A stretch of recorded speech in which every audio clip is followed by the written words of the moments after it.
जी अंदर रख। कितना अच्छा लगे छै कि हमरा बेटी देखे जे 7,000 में लहंगा लेना छो चुंदरी। जजमान क्या इतना देर से श्रृंगार पेटार कर रहे हैं? अगले जजमान का भी हमको शादी कराना है, बहुत लेट लगा दिए आप। ठीक है, तैयार हो गया है। देखिए ना मेरा बेटी कितना अच्छा लगे, किसी का नजर न भक्षण डाल। क्या हट रही है पंडित जी? जजमान क्या पंडित जी आप करके रखे हैं, जल्दी जल्दी कराइए, अगले जजमान का भी हमको शादी कराना है।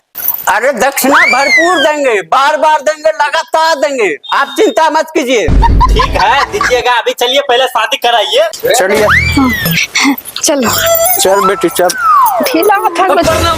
प्रणाम। कर है कि थोड़ा जल्दी शादी ब्याह हाँ, चलिए चलिए। ठीक ना। ऐसे मेरा बेटा भी है ना बहुत बेचैन हो रहा है, मन में लड्डू फूट रहा है। चलिए हमरो पूछ रही है सब्जी जी, खाली बाबे के नहीं पूछिए। आपको तो हम देखने के आपके तो मिलने के कोई टेंशन अरे है। चलिए भाई यहाँ पे ही कर रहे हैं, चलिए पहले ब्याह शादी कराइए, तब तो ये सब होबे करेगा। अरे आपका बेटी ही वैसी है तो क्या करेगा, साला भाग गया छोड़ कर। जजमान यहाँ क्या एतराज नहीं है, एगो बात कहूँ, हमरो शादी नहीं है भेल छै।